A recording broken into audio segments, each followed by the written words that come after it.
ವೀಕ್ಷಕರೇ, ಇದು ನನ್ನ ಸಾಕ್ಷಿ. ಈ ಕಾರ್ಯಕ್ರಮಕ್ಕೆ ನಿಮಗೆಲ್ಲರಿಗೂ ಆತ್ಮೀಯ ಸ್ವಾಗತ ಬಯಸುತ್ತೇನೆ. ಇಂದು ನಾವು ಭದ್ರಾವತಿಯ Jehovah Nissi Bethell mission church ಇಲ್ಲಿದ್ದೇವೆ. ಇಲ್ಲಿಯ ಕೆಲವು ವಿಶ್ವಾಸಿಗಳೊಂದಿಗೆ ನಾವು ಅವರ ಜೀವಿತದ ಸಾಕ್ಷಿ ನಾವು ತೆಗಿತಾ ಇದ್ದೇವೆ. ಬೇರೆ ಇಂದು ನಮ್ಮ ಮಧ್ಯೆ ತಮ್ಮ ಜೀವಿತದ ಸಾಕ್ಷಿನ ಹಂಚಿಕೊಳ್ಳಲಿಕ್ಕೆ ಸಹೋದರಿ ಪ್ರಮೀಳಾ ಅವರು ನಮ್ಮ ಮಧ್ಯೆಯಿದ್ದಾರೆ. ಅವರನ್ನು ಆಸರ ಟಿವಿಯ ಪರವಾಗಿ ಹಾಗೂ ಎಲ್ಲ ವೀಕ್ಷಕರ ಪರವಾಗಿ ಆತ್ಮೀಯವಾಗಿ ನಾನು ಸ್ವಾಗತ ಬಯಸ್ತೇನೆ. ಸಿಸ್ಟರ್, ನಿಮಗೆ ಸ್ವಾಗತ ಸಿಸ್ಟರ್. ಸಿಸ್ಟರ್, ನೀವು ಹುಟ್ಟಿದ ಊರು ಸಿಸ್ಟರ್? BRP ಅಂದರೆ ಇದೆ ಭದ್ರಾವತಿ ಈಗ ಇರುವಲ್ಲಿ. ಓಕೆ. ನಿಮ್ಮ ತಂದೆ ತಾಯಿ ಅವರಿಗೆ ಎಷ್ಟು ಜನ ಮಕ್ಕಳು? ತಂದೆ ಇಲ್ಲ, ಅಮ್ಮ ಇದ್ದಾರೆ. 3 ಜನ ಮಕ್ಕಳು ನಾವು. ಅಣ್ಣ, ನಾನು, ತಮ್ಮ. ನೀವು ಶಾಲೆ ಎಷ್ಟು ಕಲ್ತಿದ್ದೀರಾ ಸಿಸ್ಟರ್? ಡಿಗ್ರಿ ಮಾಡಿದ್ದೀರಾ? ಓಕೆ. ನೀವು ಕಲಿಯುವ ಸಮಯದಲ್ಲಿ ನಿಮ್ಮ ಒಂದು ಆರ್ಥಿಕ ಪರಿಸ್ಥಿತಿ ಅಂದರೆ ಯಾವ ರೀತಿ ಇತ್ತು? ಒಳ್ಳೆಯ ಒಂದು ಉತ್ತಮ ಪರಿಸ್ಥಿತಿಯಲ್ಲಿ ಇದ್ರಾ ಅಥವಾ ಕಷ್ಟಗಳೇನಾದರೆ? ತುಂಬ ಕಷ್ಟದಿಂದನೇ ಬೆಳೆದು ಬಂದಿದ್ದು ನಾವು. ತುಂಬ ಕಷ್ಟ ಅಂದರೆ ನನಗೆ 4 ವರ್ಷ ಇರಬೇಕಾದ್ರೆ ನನ್ನ ತಂದೆ ತೀರ್ಕೊಂಡ್ರು. ತಾಯಿನೇ ಕೂಲಿ ಕೆಲಸ ಮಾಡಿ ನಮ್ಮನ್ನು ಸಾಕಿ ಓದಿಸಿ ತುಂಬ ಕಷ್ಟದಿಂದನೇ ಬೆಳೆದು ಬಂದಿದ್ದೀನಿ. ತುಂಬ ಕಷ್ಟದಿಂದ ಬೆಳೆದು ಬಂದಿದ್ದೀರಾ. ಆದರೆ ತಾಯಿಗೆ ವಿದ್ಯಾಭ್ಯಾಸ ಇತ್ತ ಸಿಸ್ಟರ್? ಅವ್ರು ಕಲ್ತಿದ್ದಾರೆ? ಅವರು 7th ಸ್ಟ್ಯಾಂಡರ್ಡ್ ಓದಿದ್ದಾರೆ. ಆದರೆ ಮಕ್ಕಳನ್ನು ಒಳ್ಳೆ ಕಲಿಸಿದ್ದಾರೆ. ಹೌದು. ಕಲೀಲಿಕ್ಕೆ ಒಳ್ಳೆ ಪ್ರೋತ್ಸಾಹ ಮಾಡ್ತಾಯಿದ್ದೀರಾ? ಖಂಡಿತ, ಅವರಿಂದನೇ ನಾವು ಇಷ್ಟರ ಮಟ್ಟಿಗೆ ಬೆಳೆದಿದ್ದೀವಿ. ಅವರು. ಓಕೆ. ನೀವು ಡಿಗ್ರಿ ಮಾಡಿದ್ದೀರಾ. ನಿಮ್ಮ ಉಳಿದ ಅಣ್ಣ 7th ಸ್ಟ್ಯಾಂಡರ್ಡ್ ಓದಿದ್ದಾನೆ, ತಮ್ಮ SLC ಮಾಡಿದ್ದಾನೆ. ಅಷ್ಟೇ. ಆದರೆ ಹೆಣ್ಣು ಮಗಳಾಗಿ ನೀವು ಜಾಸ್ತಿ ಕಲ್ತಿದ್ದೀರಾ. Okay sister. ನೀವು ಶಾಲೆ ಹೋಗುವಂಥ ಸಮಯದಲ್ಲಿ ನೀವು ಕಲಿಯೋದ್ರಲ್ಲಿ ಯಾವ ರೀತಿ ಇದ್ದಿರಿ? ಒಂದು ಉತ್ತಮ ಸ್ಟೂಡೆಂಟ್ ಆಗಿದ್ದೀರಾ? ಆ ಸಮಯದ ಸ್ವಭಾವ ಹೇಗಿತ್ತು? ಆವಾಗ ತುಂಬಾ ಓದೋದ್ರಲ್ಲಿ ಅಷ್ಟೇನೂ ಇರಲಿಲ್ಲ ನನಗೆ. ದೇವ್ರನ್ನ ಯಾವಾಗ ಕಂಡ್ಕೊಂಡ್ಮೇಲೆ ಆಮೇಲೆ ದೇವರ ಒಂದು ಕೃಪೆಯಿಂದ ಚೆನ್ನಾಗಿ ಓದ್ತಾ ಬಂದ್ರಿ. ಓಕೆ. ನೀವು ಎಷ್ಟನೇ ಇಸ್ವಿಯಲ್ಲಿ ಕ್ರಿಸ್ತನ ಕಂಡುಕೊಂಡ್ರಿ? 2007ರಲ್ಲಿ. ಅವಾಗ ನಿಮ್ಮ ಅಂದರೆ ನೀವು ಎಷ್ಟನೇ ಕ್ಲಾಸ್ ಕಲಿತಿದ್ರಿ? ಅವರು 9th ಸ್ಟ್ಯಾಂಡರ್ಡ್. 9th ಸ್ಟ್ಯಾಂಡರ್ಡ್ ಕಲಿತಿರ್ಬೇಕಾದ್ರೆ ನೀವು ಕ್ರಿಸ್ತನ ಕಂಡುಕೊಂಡ್ರಿ. ಓಕೆ. ಅಷ್ಟರ ತನಕ ನಿಮಗೆ ಕ್ರಿಸ್ತನ ಬಗ್ಗೆ ಅಂದರೆ ನೀವು ಯಾವಾಗ ರಕ್ಷಣೆ ಹೊಂದಿದೆ ಅದಕ್ಕಿಂತ ಮೊದಲು ನಿಮಗೆ ಕ್ರಿಸ್ತನ ಬಗ್ಗೆ ಯೇಸು ಸ್ವಾಮಿ ಯಾರು, ಯಾತಕ್ಕಾಗಿ ಲೋಕಕ್ಕೆ ಬಂದಿದ್ದಾನೆ ಏನಾದರೂ ನಿಮಗೆ ಗೊತ್ತಿರಲಿಲ್ಲ. ಆದರೆ ನಾನು ಮಂಗಳೂರಲ್ಲಿ ಓದ್ತಾ ಇರ್ಬೇಕಾದ್ರೆ ಕ್ರಿಶ್ಚಿಯನ್ ಸ್ಕೂಲಲ್ಲೇ ಓದಿದ್ದು. ಬಟ್ ಆದರೆ ಯೇಸು ಸ್ವಾಮಿ ಬಗ್ಗೆ ನನಗೆ ಗೊತ್ತಿರಲಿಲ್ಲ. ಯೇಸು ಸ್ವಾಮಿ ಯಾಕೆ ಲೋಕಕ್ಕೆ ಬಂದಿರೋದು ಗೊತ್ತಿಲ್ಲ. ಅಲ್ಲಿ ಜನ ಲೋಕ ತಿಳಿದಾಗಿ ಖಾಲಿ ಒಂದು ಆತ ಮತ ಸ್ಥಾಪಕನಾಗಿ ಕ್ರೈಸ್ತ ಧರ್ಮದ ಸ್ಥಾಪಕನಾಗಿ ನೀವು ಕೂಡ ತಿಳ್ಕೊಂಡಿದ್ದೀರಾ? ಅಥವಾ ಇನ್ನೇನಾದರೂ ಈ ಲೋಕದ ಪಾಪಕ್ಕೋಸ್ಕರ ಅದನ್ನು ಪ್ರಾಣ ಕೊಟ್ಟಿದ್ದಾನೆ ಅದೇನೋ ಗೊತ್ತಿತ್ತು ನಿಮಗೆ? ಆವಾಗ ಗೊತ್ತಿರಲಿಲ್ಲ. ಆಲಯಕ್ಕೆ ಬಂದು ಹೋದ್ಮೇಲೆ ಆವಾಗ ಗೊತ್ತಾಯ್ತಲ್ಲ. ನೀವು ಮಂಗಳೂರಲ್ಲಿ ಶಾಲೆಗೆ ಆವಾಗ LKG UKG ಅಲ್ಲಿ ಕಲ್ತಿದ್ದು. ನೆಕ್ಸ್ಟ್ ತಂದೆ ತೀರ್ಕೊಂಡ್ಮೇಲೆ ಇಲ್ಲೇ BRP ಬಂದು. ಓಕೆ. ನಿಮ್ಮ ಊರು ಹುಟ್ಟೂರು ಭದ್ರಾವತಿ? ಹುಟ್ಟಿದ್ದಿಲ್ಲೇ, ಆದರೆ ತಂದೆ ಊರು ಮಂಗಳೂರಲ್ಲಿ ಇದ್ದಿದ್ದು. ಓಕೆ. ತಂದೆ ಊರು ಮಂಗಳೂರಲ್ಲಿ. ಓಕೆ. ಅಲ್ಲಿ ಅವ್ರು ಏನು ಮಾಡ್ತಿದ್ರು ತಂದೆ ಕೆಲಸದಲ್ಲಿ? ತಂದೆ ಅಂಗಡಿ ಇಟ್ಟಿದ್ರು. ಓಕೆ. ಅವ್ರು ತೀರ್ಕೊಂಡ್ಮೇಲೆ ಈ ಕಡೆ ಬಂದ್ರಿ. ನೀವು ಕ್ರಿಸ್ತನ ಕಂಡುಕೊಳ್ಳಲಿಕ್ಕೆ ನಿಮ್ಮ ಜೀವಿತದಲ್ಲಿ ಏನಾಯಿತು? ಯಾವ ಒಂದು ಇದಕ್ಕೋಸ್ಕರ? ಯಾಕಂದ್ರೆ ನೀವು ಈಗ ತಾನೇ ಹೇಳಿದ್ರಿ ಯೇಸು ಸ್ವಾಮಿ ಯಾರಂತ ಗೊತ್ತಿರಲಿಲ್ಲ. ಕ್ರಿಶ್ಚಿಯನ್ ಶಾಲೆಗೆ ಹೋಗ್ತಾಯಿದ್ರು ಕೂಡ ಆತನ ಬಂದ ಉದ್ದೇಶ ನಿಮಗೆ ಗೊತ್ತಿರಲಿಲ್ಲ. ಯಾವುದಕ್ಕಾಗಿ ನಿಮಗೆ ಯಾವ ರೀತಿ ಅದು ಗೊತ್ತಾಯಿತು? ಅದೇ ನಾನು 9th ಸ್ಟ್ಯಾಂಡರ್ಡ್ ಓದ್ತಾ ಇರ್ಬೇಕಾದ್ರೆ ಅಮ್ಮ ನಮ್ಮನ್ನು ತುಂಬ ಕಷ್ಟದಿಂದ, ಅಪ್ಪ ತೀರ್ಕೊಂಡ್ಮೇಲೆ ಅಮ್ಮನೇ ಕೂಲಿ ಕೆಲಸ ಮಾಡಿ ಸಾಕ್ತಾಯಿದ್ರು. ಆ ಟೈಮಲ್ಲಿ ಅಮ್ಮಂಗೆ ತುಂಬಾ ಕಾಲು ನೋವು ಬಂದುಬಿಟ್ಟಿತ್ತು. 2 ಕಾಲು ನಡೆಯೋಕ್ಕಾಗ್ತಿರ್ಲಿಲ್ಲ. ಮೊದಲು ಸರಿ ಇದ್ರಲ್ಲ, ಕೂಲಿ ಕೆಲಸ ಎಲ್ಲ ಮಾಡ್ತಾಯಿದ್ರು? ಆವಾಗ ಮಾಡ್ತಾಯಿದ್ರು. ಸ್ವಲ್ಪ ಇತ್ತು ಕೆಲಸ ಮಾಡಿ ಅದು ತುಂಬಾ ಅವರಿಗೆ ನೋವು ಬಂದಿತ್ತು. ಆಮೇಲೆ ಅವರು ಎಲ್ಲ ಕಡೆನೂ ತೋರಿಸಿದ್ರು. ಎಲ್ಲ ಹಾಸ್ಪಿಟಲು ಮತ್ತು ವಿಗ್ರಹ ಆರಾಧನೆ ಎಲ್ಲ ಕಡೆನೂ ಹೋಗಿದ್ವಿ. ಆದರೆ ಎಲ್ಲೂ ಕೂಡ ನಮಗೆ ಸರಿ ಆಗ್ತಿಲ್ಲ. ಚೆನ್ನಾಗಿ ಓಡಾಡ್ತಾ ಕೆಲಸ ಮಾಡ್ತಿದ್ದವರು ಇದ್ದಕ್ಕಿದ್ದಂಗೆ ಏನೆಲ್ಲ ಹಿಡಿದ್ಬಿಟ್ರು. ಹೇಳಲಿಕ್ಕೆ ಆಗ್ತಿರಲಿಲ್ಲ. ಟಾಯ್ಲೆಟಿಗೆ ಹೋಗ್ತಿತ್ತು. ತುಂಬಾ ಕಷ್ಟ ಆಗ್ಬಿಡ್ತಿತ್ತು. ಮದ್ದು ಮಾಡಿದ ಆಸ್ಪತ್ರೆ ಕರ್ಕೊಂಡು ಹೋದ್ರೆ ಹೇಳಿದರೆ ಡಾಕ್ಟ್ರ್ ಏನು ಹೇಳ್ತಿದ್ರು? ಡಾಕ್ಟ್ರ್ ಏನು ಪ್ರಾಬ್ಲಮ್ ಇಲ್ಲ, ನಾರ್ಮಲ್ ಇದೆ, ಯಾಕೆ ಹಿಂಗೆ ಆಗ್ತಿದೆ ಅಂತ ಗೊತ್ತಿಲ್ಲ ಅಂತ ಹೇಳಿ. ಡಾಕ್ಟ್ರಿಗೆ ಕೂಡ ಏನು ಅದಕ್ಕೆ ಏನು ಕಾರಣ ಅಂತ ಗೊತ್ತಾಗ್ತಿರ್ಲಿಲ್ಲ. ಓಕೆ. ಮತ್ತೆ ಹಾಗೆ ತುಂಬಾ ಎಲ್ಲ ಕಡೆನೂ ಹೋಗಿ ಬಂದ್ವಿ. ಎಲ್ಲ ದೇವರುಗಳಿಗೂ ಹೋಗಿ ಬಂದರು. ಆದರೂ ಸರಿಯಾಗಿರಲಿಲ್ಲ. ಇನ್ನೇನು ಅಮ್ಮ ನಾನು ಬದುಕೋದೇ ಇಲ್ಲೇನೋ, ನನ್ನ ಮಕ್ಕಳ ಜೀವಿತ ಹೆಂಗೆ ಎಂಬುದಾಗಿ ತುಂಬಾ ಅವರು ಅಳ್ತಾಯಿದ್ರು. ಅಂಥ ಟೈಮಲ್ಲಿ ಈ ಥರ ಚರ್ಚಿಗೆ ಹೋದರೆ ಬಿಡುಗಡೆ ಆಗುತ್ತೆ ಅಂತ ಯಾರೋ ಒಬ್ಬರು ಹೇಳಿದಾಗೆ ಅಮ್ಮ ಸರಿ ಎಲ್ಲ ದೇವರಿಗೂ ಹೋಗಿ ಬಂದ್ವಲ್ಲ, ಲಾಸ್ಟಿಗೆ ಇದಕ್ಕೆ ಹೋಗಿ ಬರೋಣ, ಒಳ್ಳೇದಾಯ್ತಂದರೆ ನನ್ನ ಜೀವ ಇರೋವರೆಗೂ ನಾನು ದೇವ್ರನ್ನೇ ಕಂಡ್ಕೊಂಡಿರ್ತೀನಿ ಅಂತ ಹೇಳಿ ಸಂಡೇ ವರ್ಷಿಪ್ ಇತ್ತು. ಆ ಟೈಮಲ್ಲಿ ಅವ್ರಿಗೆ ನಡಿಲಿಕ್ಕೂ ಸತ ಆಗ್ತಿರ್ಲಿಲ್ಲ. ಎಲ್ಲರೂ ಸರಿ ಎಲ್ಲ ಕಡೆ ಹೋಗಿ ಬಂದು ಆಗಲಿಲ್ಲಲ್ಲ, ಸರಿ ಇದಕ್ಕೊಂದ್ಸಲ ಹೋಗಿ ಬಾ ಎಂಬುದಾಗಿ ಹೇಳಿ ಕಳಿಸಿದ್ರು. ಆಟೋ ಮಾಡಿ ಅಲ್ಲಿಂದ ಎತ್ಕೊಬಂದರು. ಅವ್ರಿಗೆ ಅಲ್ಲಿ ನಮ್ಮ ಮಾಮ ಅಂದರೆ ನಾವು ಅಜ್ಜಿ ಮನೆಯಲ್ಲೇ ಬೆಳೆದಿದ್ದಲ್ಲ, ಮಾವ ಅವರು ಆಟೋ ಮಾಡಿ ಕರ್ಕೊಂಬಂದು ಚರ್ಚಲ್ಲಿ ಬಿಟ್ಟರು. ಅಂದರೆ ನಿಮಗೆ ಆ ತಾಯಿಗೆ ಅಷ್ಟು ಆರೋಗ್ಯ ಇಲ್ಲದಿರುವಾಗ ನಿಮ್ಮ ಕುಟುಂಬದ ಇದ್ದರು ನಿಮ್ಮೊಟ್ಟಿಗೆ ನಿಮಗೆ ಸಹಾಯ ಮಾಡೋದಕ್ಕಾಗಿ? ಸಹಾಯ ಮಾಡಲಿಕ್ಕಾಗಿ ನಮ್ಮ ಅಪ್ಪನ ಕಡೆಯಿಂದ ಯಾರೂ ಇರಲಿಲ್ಲ. ಅಮ್ಮನ ತವ್ರ ಮನೇಲೇ ನಾವು ಇದ್ದಿದ್ದು. ಅಂದರೆ ಜಗಳದ ಮೇಲೆ ಈ ಕಡೆ ಬಂದಾಗ ಅಮ್ಮ ಇಲ್ಲೇ ಇದ್ರಲ್ಲ, ಹಾಗಾಗಿ ಅಜ್ಜಿನೇ ನಮ್ಮನ್ನೆಲ್ಲ ಸಾಕಿದ್ದು. ಅಜ್ಜಿ ಮಾವರ ಜೊತೆಗೆ ನಾವು ಬೆಳೆದಿದ್ದು. ಮಾವ ಕರ್ಕೊಂಡ್ಬಂದು ಚರ್ಚಿಗೆ ಈ ಥರ ಚರ್ಚಿಗೆ ಹೋದರೆ ಸರಿಯಾಗುತ್ತೆ ಅಂತ ಹೇಳಿದ್ರಲ್ಲ, ಹಂಗಾಗಿ ಚರ್ಚಿಗೆ ಹೋಗಿ ಬರ್ತೀವಂತ ಆಟೋ ಮಾಡಿ ಕರ್ಕೊಬಂದರು. ಅಲ್ಲಿಂದ ಎತ್ಕೊಂಡು ಕರ್ಕೊಬಂದರು. ಚರ್ಚಿಗೆ ಬಂದು ಇಲ್ಲಿ ವರ್ಷಿಪ್ ನಡೀತಾ ನನಗೆ ಗೊತ್ತಿರಲಿಲ್ಲ, ಅವಾಗ ಅವ್ರು ಬಂದಿದ್ದು ಗೊತ್ತಿಲ್ಲ. ಒಟ್ಟು ಚರ್ಚಿಗೆ ಹೋಗ್ತೀನಿ ಅಂತ ಬಂದರು. ಆವಾಗ ನಾವು ಮನೆಯಲ್ಲೆಲ್ಲ ತುಂಬ ವಿಗ್ರಹ ಆರಾಧನೆ, ನಮ್ಮ ಅಜ್ಜಿ ಮೇಲೆ ದೇವರೆಲ್ಲ ಬರೋದು ಅಂತ ವಿಗ್ರಹ ಆರಾಧನೆ ಮಾಡ್ತಾಯಿದ್ರು. ಚರ್ಚಿಗೆ ಬಂದು ಪ್ರೇಯರ್ ನಡೀತಾ ಇತ್ತಂತೆ. ಪಾಸ್ಟಪ್ಪ ಪ್ರೇಯರ್ ಮಾಡ್ತಾ ಇರ್ಬೇಕಾದ್ರೆ ಲಾಸ್ಟಿಗೆ ಅವ್ರು ಎತ್ಕೊಬಂದು ಅಲ್ಲಿ ಚೇರ್ ಮೇಲೆ ಕೂರಿಸಿದ್ರಂತೆ. ಆಮೇಲೆ ಪ್ರೇಯರೆಲ್ಲ ವರ್ಷಿಪ್ಪೆಲ್ಲ ಮುಗ್ದಾದ್ಮೇಲೆ ಎದ್ದು ಬಂದು ಅಮ್ಮನ ತಲೆ ಮೇಲೆ ಕೈ ಇಟ್ಟು ಪ್ರೇಯರ್ ಮಾಡಿ ಎಣ್ಣೆ ಬಟ್ಟಲೆ ಕೊಟ್ಟರಂತೆ. ಅಲ್ಲಿಂದ ಆಟೋದಲ್ಲಿ ಕರ್ಕೊಬಂದರು. ಆದರೆ ನಮ್ಮಮ್ಮ ರಿಟರ್ನ್ ಬರಬೇಕಾದ್ರೆ ಅವರಾಗೆ ನಡ್ಕೊಂಡು ಬರೋ ಥರ ದೇವ್ರು ಅದ್ಭುತ ಮಾಡಿದ್ರು. ಚರ್ಚಿಗೆ ಬರುವಾಗ ಎತ್ಕೊಂಡ್ಬಂದರು, ವಾಪಸ್ ಹೋಗುವಾಗ ಅವರಾಗೆ ನಡ್ಕೊಂಡ್ಬಂದರು. ಒಂದೇ ದಿನದಲ್ಲಿ ಆ ಕ್ಷಣದಲ್ಲೇ ದೇವರು ನಮಗೆ ನಮ್ಮ ಅಮ್ಮನ ಜೀವಿತದಲ್ಲಿ ಒಂದು ಅದ್ಭುತ ಮಾಡಿದ್ರು. ಬಿಡುಗಡೆ ಆಯಿತು. ಆವತ್ತಿನಿಂದ ದೇವರು ಬಿಡುಗಡೆ ಕೊಟ್ಟರು ಎಂಬುದಾಗಿ ನಮ್ಮಮ್ಮ ಆವಾಗ ಯೇಸು ಸ್ವಾಮಿ ಬಗ್ಗೆ ತಿಳ್ಕೊಂಡು, ಯೇಸು ಸ್ವಾಮಿನೇ ಅದ್ಭುತ ಮಾಡಿದ್ದು, ನನ್ನ ಜೀವಿತದಲ್ಲಿ ಯಾರೂ ಇಲ್ಲ, ಯೇಸು ಸ್ವಾಮಿನೇ ಎಂಬುದಾಗಿ ಅವರು ನಂಬಿ ಬರೋಕ್ಕೆ ಶುರು ಮಾಡಿದ್ರು. ಆಮೇಲೆ ಅವ್ರು ಬಂದಾದಮೇಲೆ ನಮ್ಮ ಅಜ್ಜಿನೂ ಅಮ್ಮನ ಜೀವಿತದಲ್ಲಿ ಈ ರೀತಿಯಾಗಿ ಆಯ್ತಲ್ಲ ಎಲ್ಲ ಕಡೆ ಹೋಗಿ ತಾಯ್ತಾ ಅದು ಇದೆಲ್ಲ ಕಟ್ಟಿ ಮಾಡಿದ್ರು. ಆದರೂ ಆಗಲಿಲ್ಲ. ಆದರೆ ಯೇಸು ಸ್ವಾಮಿಯಿಂದ ಮಾತ್ರ ಬಿಡುಗಡೆ ಆಯ್ತು ಅಂತ ಹೇಳಿ ಅಜ್ಜಿನೂ ಕೂಡ ರಕ್ಷಣೆ ಮಾರ್ಗಕ್ಕೆ ಬಂದರು. ಅವರು ಯೇಸು ಸ್ವಾಮಿ ಬಗ್ಗೆ ತಿಳ್ಕೊಂಡ್ರು. ಅಜ್ಜಿ ಕೂಡ? ಅಜ್ಜಿ, ಅಮ್ಮನ ತಾಯಿ. ಓಕೆ. ನಿಮ್ಮ ತಾಯಿ ಕರ್ಕೊಂಬಂದಿರಂತ ನಿಮ್ಮ ಮಾವ, ಅವರು ರಕ್ಷಣೆ ಬಂದಿದ್ರು? ಇಲ್ಲ, ಅವರು ಬಂದಿಲ್ಲ, ಬಂದು ಬಿಟ್ಟು ಹೋಗಿದ್ರು ಅಷ್ಟೇ. ಅವ್ರು ರಕ್ಷಣೆ ಬರಲಿಲ್ಲ. ಅವ್ರು ಕ್ರಿಸ್ತನ ಕಂಡುಕೊಂಡಿದ್ದಾಗಿ, ಕ್ರಿಸ್ತನ ಬಗ್ಗೆ ಗೊತ್ತು, ಯಾರು ಹೇಳಿದ್ದಕ್ಕೆ ಗುಣ ಆಗೋದಾದರೆ ಆಗಲಿ ಎಂಬುದಾಗಿ ಆಲಯ ಕರ್ಕೊಂಡ್ಬಂದರು. ಅದು ಇಲ್ಲಿ ಅದ್ಭುತ ಮಾಡಿದ್ರು ನೋಡಿ ಕೂಡ ಅವರು ಕ್ರಿಸ್ತನ ಅದನ್ನಂತ ಕಂಡುಕೊಂಡ್ರ. ಆದರೆ ದೇವರು ಒಳ್ಳೇದು ಮಾಡಿದ್ರು ಅಂತ ಅಂದ್ಕೊಂಡ್ರು, ಹೇಳ್ತಾರಷ್ಟೇ. ಆದರೆ ಅವರು ಕ್ರಿಸ್ತನಿಗೆ ತನ್ನ ಜೀವಿತ ಒಪ್ಪಿಸಿಕೊಡ್ಲಿಲ್ಲ. ಓಕೆ, ನೀವು ಆಗ ಚಿಕ್ಕ ಪ್ರಾಯದಲ್ಲಿದ್ದಿರಿ, ನೀವು 9ನೇ ಕ್ಲಾಸ್ ಆಗ ಹೇಳಿದಾಗೆ. ನೀವು ಇವಾಗ 9ನೇ ಕ್ಲಾಸ್ನಲ್ಲಿ ಇರಬೇಕಾದ್ರೆ ಇದೆಲ್ಲ ಅದ್ಭುತ ಆದದ್ದು. ನೀವು ಕೂಡ ಆವಾಗಲೇ ಕ್ರಿಸ್ತನ ಅಂಗೀಕಾರ ಮಾಡಿಕೊಂಡ್ರೆ? ಆವಾಗಲೇ ಅಮ್ಮನ ಆರೋಗ್ಯದಲ್ಲಿ ಈ ರೀತಿಯಾಗಿ ದೇವರು ಅದ್ಭುತ ಮಾಡಿದ್ರಲ್ಲ ಎಂಬುದಾಗಿ ಚರ್ಚಿಗೆ ಬರೋಕ್ಕೆ ಶುರು ಮಾಡಿದೆ. ಆ ಟೈಮಲ್ಲಿ ಚರ್ಚಿಗೆ ಬರಬೇಕಾದ್ರೆ ನನಗೆ ಲೋಕದ ಪ್ರಕಾರವಾಗಿ ತಂದೆನ ಕಳ್ಕೊಂಡಿದ್ದರಿಂದ ಆಲಯಕ್ಕೆ ಬಂದಾಗ ಇಲ್ಲಿ ಎಲ್ಲರ ಪ್ರೀತಿ, ದೇವರ ಒಂದು ಪ್ರೀತಿಯ ಬಗ್ಗೆ ಹೇಳಬೇಕಾರೆ ನೋಡಿದಾಗ ಆ ಒಂದು ಪ್ರೀತಿಯಲ್ಲಿ ನನಗೆ ತುಂಬಾ ಸಂತೋಷ ಆಯಿತು. ಹಾಗಾಗಿ ಎಲ್ಲೂ ಸಿಗದ ಪ್ರೀತಿ ದೇವರ ಸಮ್ಮುಖದಲ್ಲಿ ದೇವರು ಕೊಟ್ಟಿದ್ದಾರೆ ಎಂಬುದಾಗಿ. ಓಕೆ, ಅದನಂತರ ಅಂದು ಬಿಟ್ಟು ಹೋದಂಥ ಕಾಯಿಲೆ ಈಗ ಎಷ್ಟು ವರ್ಷ ಆಯಿತು ಅವರಿಗೆ ಗುಣ ಆಗಿ? 12 ವರ್ಷ ಆಗಿದೆ. ಅದ ನಂತರ ಯಾವತ್ತಾದರೂ ಅಂದರೆ ಆ ರೀತಿಯಾಗಿ ನೋವಿಲ್ಲ, ಅಂದರೆ ಸ್ವಲ್ಪ ಪೇಯ್ನ್ ಇದೆ. ಅದು ನಡೀತಾರೆ, ಓಡಾಡ್ತಾರೆ, ಪ್ರಾಬ್ಲಮ್ ಏನಿಲ್ಲ. ನೀವು ನಂತರ 9ನೇ ಕ್ಲಾಸ್ ಆಗ ಕಲಿತಿದ್ರಿ, ಅಷ್ಟೊಂದಾಗಿ ನೀವು ಆಗತ್ತಾನೆ ಹೇಳಿದ್ರಿ, ಕಲಿತಡೆ ಅಷ್ಟು ಇದಿರಲಿಲ್ಲ, ಹುಷಾರಿರಲಿಲ್ಲ. ನಂತರ ಯಾವ ರೀತಿ ನಿಮಗೆ ಮತ್ತೆ ಕಲೀಲಿಕ್ಕೆ ಇದಾಯಿತು? ಆಗ ನಾನು ಚರ್ಚಿಗೆ ಅಮ್ಮ ಬಂದಾಗ ಒಂದು ಸಲ ಬಂದಿದ್ದೆ ಅಷ್ಟೇ. ಆಗ ನನ್ನ ಕನಸಿನ ಮೂಲಕ ಯೇಸು ಸ್ವಾಮಿ ಮಾತಾಡಿದ್ರು. ಯಾರೋ ಜನರು ಬಂದು ಈ ರೀತಿಯಾಗಿ ಯೇಸು ಸ್ವಾಮಿ ಬಂದಿದ್ದಾರೆ, ಅವ್ರ ಹತ್ರ ಹೋಗಿ ಪ್ರೇಯರ್ ಮಾಡಿಸ್ಕೊಂಡ್ರೆ ಚೆನ್ನಾಗಿ ಓದ್ತಾರೆ ಅಂತ ಹೇಳಿದಾಗೆ ನಾನು ಕನಸಲ್ಲಿ ದೇವರು ಆ ಥರ ಬಂದು ತೋರಿಸಿದ್ರು. ಆ ಟೈಮಲ್ಲಿ ನಾನು ಹೋಗಿ ಮೊಣಕಾಲೂರಿ, ದೇವರು ನನಗೂ ವಿದ್ಯಾಭ್ಯಾಸದಲ್ಲಿ ಕೊರತೆ ಇದೆ, ನಾನು ಚೆನ್ನಾಗಿ ಓದಬೇಕು, ಎಲ್ಲರಾಗೆ ಮುಂದೆ ಬರಬೇಕು ಅಂತ ಮಂಡಿ ಹಾಕಿ ಪ್ರೇಯರ್ ಮಾಡ್ತಾ ಇರೋ ಥರ ದೇವರು ಹಸ್ತ ನನ್ನ ಮೇಲೆ ಕೈ ಇಟ್ಟರು. ಆ ಥರ ಒಂದು ಅನುಭವ ಆಯಿತು ನನಗೆ. ಇವಾಗ ಮಂಡ್ಯ ಪ್ರಾರ್ಥನೆ ಮಾಡ್ತಾ ಇರಲಿಲ್ಲ, ಆದರೆ ನಿಮಗೊಂದು ಅನುಭವ ಕನಸಿನ ಮೂಲಕ ದೇವರು ತೋರಿಸಿದ ತಕ್ಷಣ ಆ ಮಾರನೇ ವಾರದಿಂದ ನಾನು ಆಲಯಕ್ಕೆ ಬರೋಕ್ಕೆ ಶುರು ಮಾಡಿದೆ. ದೇವರು ನನ್ನ ಕರೆದಿದ್ದಾರೆ, ದೇವ್ರು ನನಗೆ ಆಶೀರ್ವಾದ ಮಾಡ್ತಾರೆ, ವಿದ್ಯಾಭ್ಯಾಸದಲ್ಲಿ ನನ್ನ ಕುಟುಂಬದಲ್ಲಿ ಅದ್ಭುತ ಮಾಡಿದ್ದಾರೆ ಅಂತ ಹೇಳಿ ಆಲಯಕ್ಕೆ ನಂತರ ಕಲೀಲಿಕ್ಕೆ ನಿಮಗೆ ಜ್ಞಾನ ದೇವರು ಕೊಟ್ಟರು? ಹಾಂ, ಎಲ್ಲ ಜ್ಞಾನವನ್ನು ಕೊಟ್ಟರು. ಓಕೆ, ನಂತರ 10th ಮುಗಿಸಿ ನೀವು ಡಿಗ್ರಿ ಕಲ್ತೀರಿ. ಮತ್ತೆ ಏನಾಯ್ತು ಮತ್ತೆ ನಿಮ್ಮ ಜೀವಿತ? ಡಿಗ್ರಿ ಓದಲಿಕ್ಕೂ ಸಹ ತುಂಬಾ ಕಷ್ಟ ಆಗ್ತಿತ್ತು. ಅಮ್ಮಂಗೆ ಸ್ವಲ್ಪ ದಿನ ಅದೇ ಹುಷಾರಿಲ್ಲದೆ ಇರಬೇಕಾದ್ರೆ ಹಣದ ಕೊರತೆ ತುಂಬ ಇತ್ತು. ಆ ಟೈಮಲ್ಲೂ ಕೂಡ ದೇವರು ಎಲ್ಲ ರೀತಿಯಲ್ಲೂ ಸಹಾಯ ಮಾಡಿದ್ರು.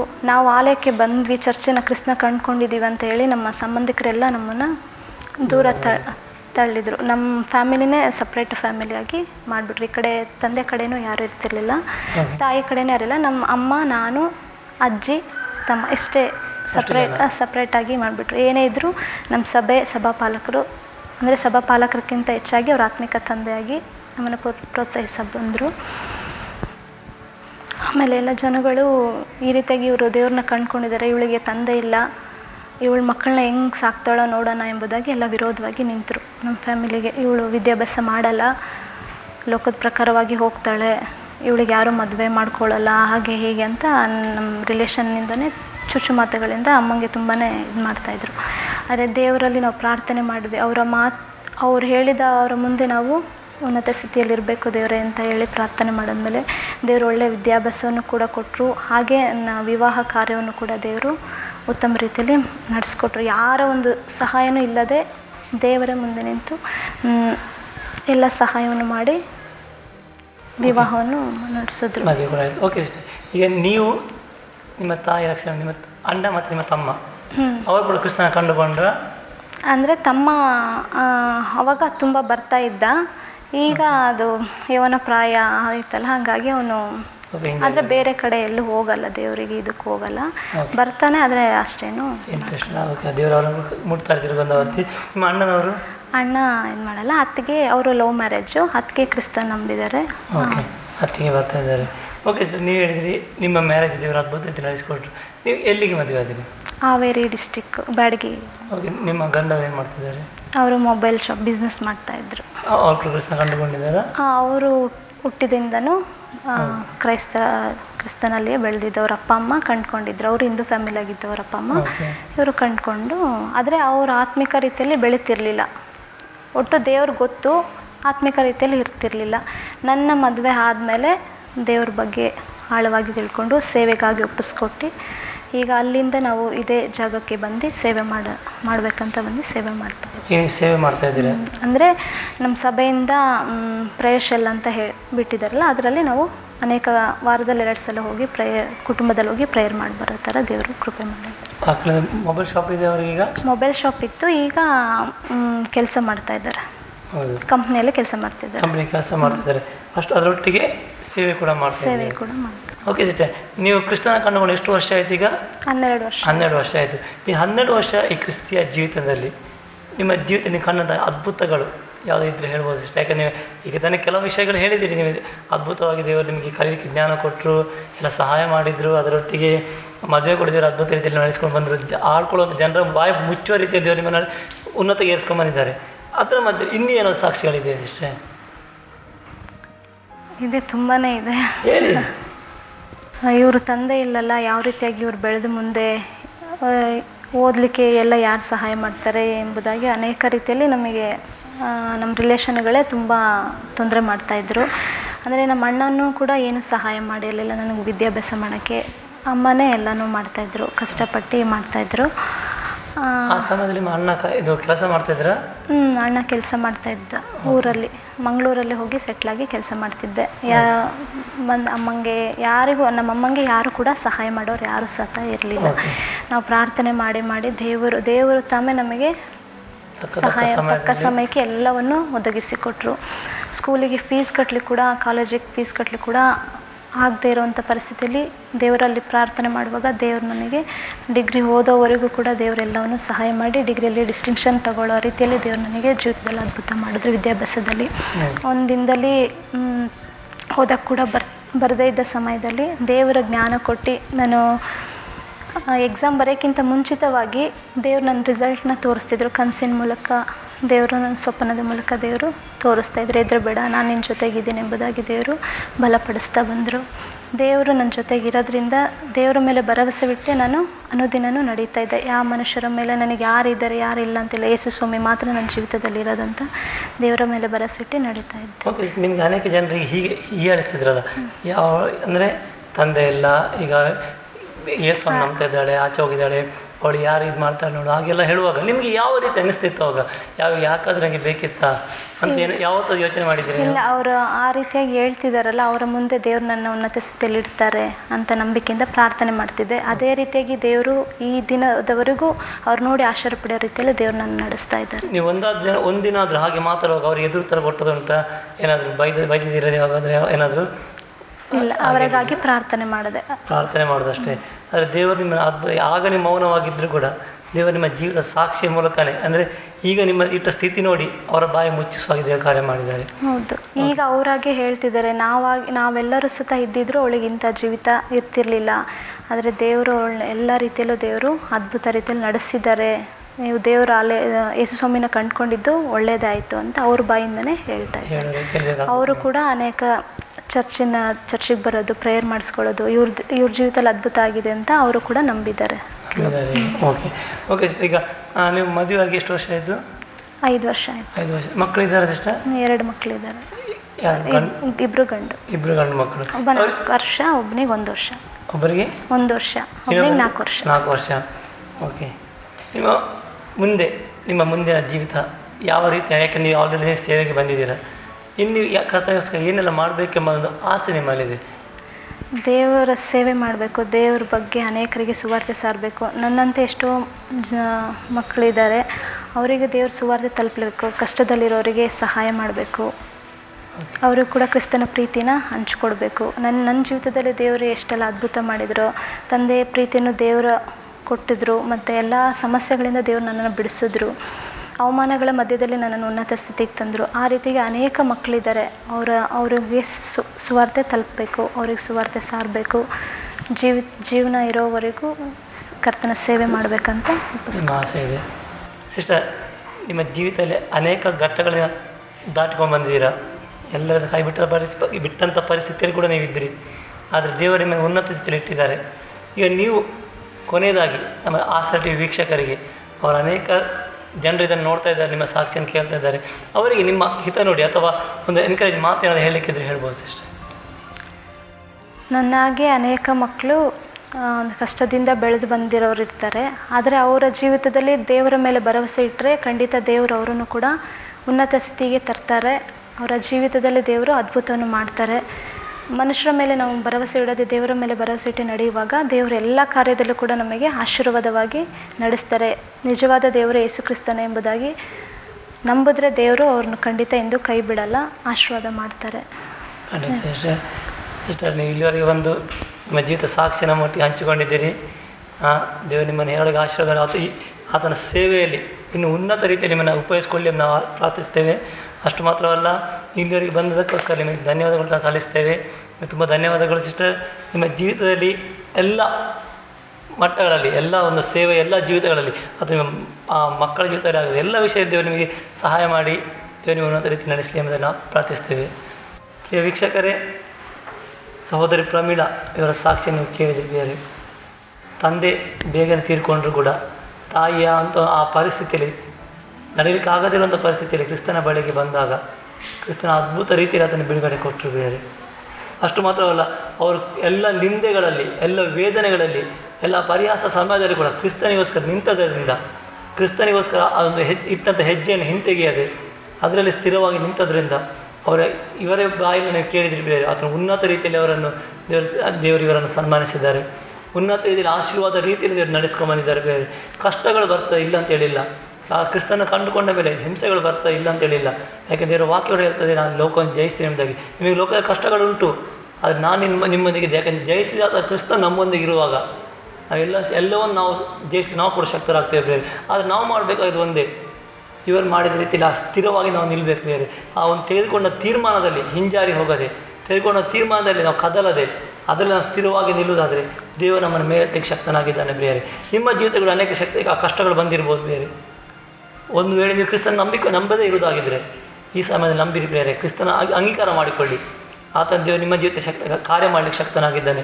ಒಂದು ವೇಳೆ ನೀವು ಕ್ರಿಸ್ತನ ಅಂಗೀಕಾರ ಮಾಡಿಕೊಂಡು ಬಂದಂಥ ಹಿಂಸೆಯಲ್ಲಿ, ಬಂದಂಥ ವೇದನೆಯಲ್ಲಿ, ಆ ಒಂದು ನೋವಿನ ಜನರಿಂದ ಬರುವಂಥ ನಿಂದೆ ಮಾತುಗಳನ್ನು ಕೇಳಿ ಹಿಂಜಾರಿ ಹೋಗಿರುವುದಾದರೆ ತಿರುಗಿ ಮಾನಸಾಂತರ ಪಟ್ಟು ಕ್ರಿಸ್ತನ ಬಳಿಗೆ ಬನ್ನಿ.